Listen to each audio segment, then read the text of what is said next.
ನಿಮ್ಮ ಚರ್ಮ ಬಿಸಿಲಿನಿಂದ ಕಪ್ಪಾಗಿದೆಯಾ, ಸುಕ್ಕುಗಟ್ಟಿದೆಯಾ? ನಿಮ್ಮ ತ್ವಚೆ ಟ್ಯಾನ್ನಿಂದ ರಕ್ಷಿಸಿ ಸ್ಕಿನ್ ಟೈಟ್ ಆಗಬೇಕಾ? ಹಾಗಾದರೆ ಅಕ್ಕಿ ಗಂಜಿಯನ್ನು ಈ ರೀತಿ ವಾರಕ್ಕೆ 2 ಬಾರಿ ಮಾಸ್ಕ್ ರೀತಿ ಬಳಸಿ. ನಮಸ್ಕಾರ ಸ್ನೇಹಿತರೆ, ನಾನು ಶಿಲ್ಪಾ ಶೆಟ್ಟಿ ಕನಕಪುರ.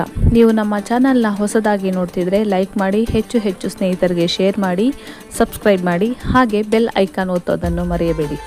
ಏಕೆಂದರೆ ಮನೆಯಲ್ಲಿರುವ ಆಹಾರ ಪದಾರ್ಥಗಳಿಂದ ಹೇಗೆ ನಮ್ಮ ಆರೋಗ್ಯ ಮತ್ತು ಸೌಂದರ್ಯವನ್ನು ವೃದ್ಧಿಸಿಕೊಳ್ಳಬಹುದು ಎಂಬುದನ್ನು ಸರಳವಾಗಿ ತಿಳಿಸುತ್ತೇನೆ. ಅಕ್ಕಿ ಗಂಜಿ ಮಾಸ್ಕ್ ತಯಾರಿಸಲು 1 ಚಿಕ್ಕ ಕಪ್ ಅಕ್ಕಿ ಗಂಜಿ, ಅದಕ್ಕೆ 2 ಸ್ಪೂನ್ ಮುಲ್ತಾನಿ ಮಿಟ್ಟಿ ಹಾಕಿ ಚೆನ್ನಾಗಿ ಕಲಸಿ ನಿಮ್ಮ ತ್ವಚೆಗೆ ಲೇಪಿಸಿ 20 ನಿಮಿಷಗಳು ಬಿಡಿರಿ. ತ್ವಚೆಗೆ ಹಚ್ಚಿರುವ ಅಕ್ಕಿ ಗಂಜಿಯು ಒಣಗಿ ಚರ್ಮವು ಬಿಗಿಯಾದಾಗ ತಣ್ಣೀರಿನಿಂದ ತೊಳೆಯಿರಿ. ಈ ರೀತಿ ವಾರಕ್ಕೆ 2 ಬಾರಿ ಮಾಡಿದಾಗ ನಿಮ್ಮ ಮುಖವು ಸದಾ ಕಾಂತಿಯಿಂದ ಹೊಳೆಯುವುದರ ಜೊತೆಗೆ ಚರ್ಮವು ಸುಕ್ಕಾಗುವುದು ಕಡಿಮೆಯಾಗುತ್ತದೆ. ವಿಡಿಯೋ ಇಷ್ಟವಾದಲ್ಲಿ ಲೈಕ್ ಮಾಡಿ, ಶೇರ್ ಮಾಡಿ. ಧನ್ಯವಾದಗಳು.